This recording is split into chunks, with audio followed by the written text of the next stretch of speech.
President from intervening when they see any failures in the National Intelligence Service?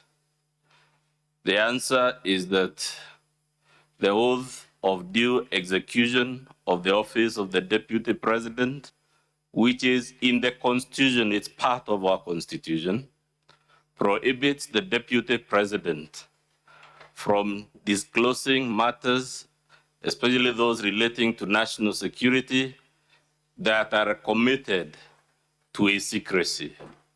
And therefore, it was a violation of his oath of office.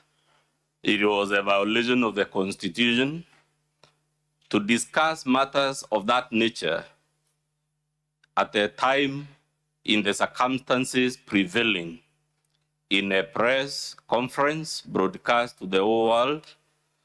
There is a constitutional forum to raise those issues. And indeed, the Deputy President, I want to believe very many other officers, even ordinary citizens can write to that National Security Council if they have genuine grievances about its operations or its personnel or its capabilities and performance.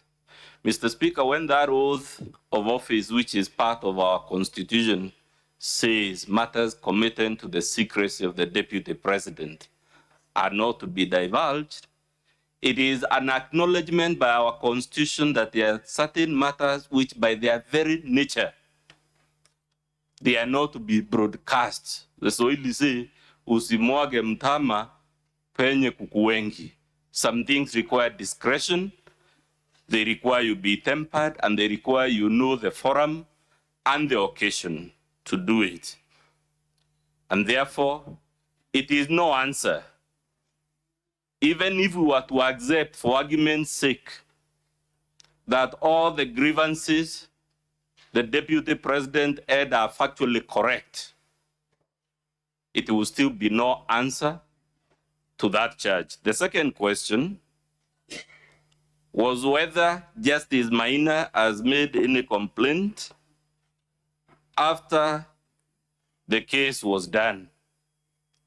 We are not aware of any complaint lodged by the Honorable Lady Justice Maina. But that question, Mr. Speaker, also tells you why this is an impeachable offense. Those who know our constitutional theory say judges hold neither sword nor the purse.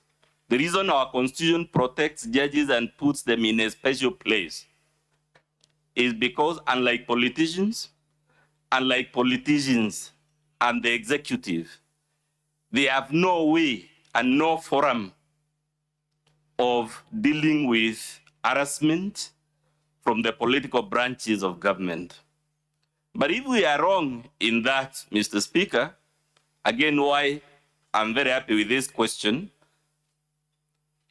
you imagine, let's accept for argument's sake that indeed Justice Maina could have lodged a complaint, because it's possible she would have walked to a police station, met an OCS there, recorded a complaint and a statement.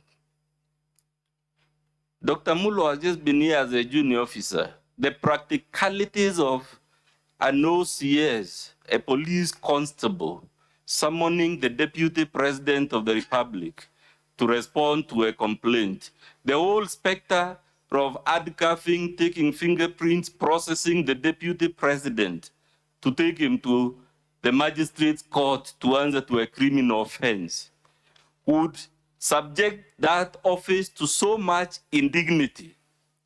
And because the design of our Constitution is that people holding certain offices, in fact, the constitutional text is that they should behave in a manner that brings honor and dignity to the office.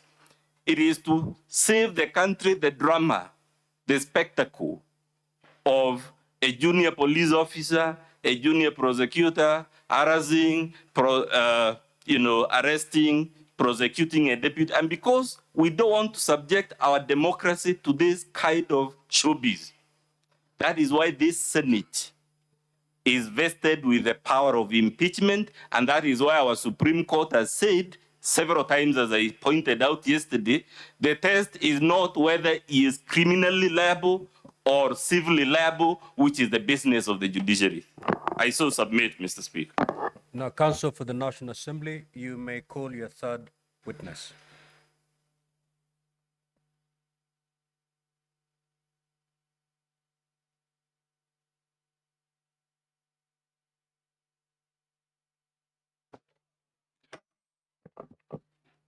Honorable Speaker, distinguished senators, my name is Moses Kipkogei.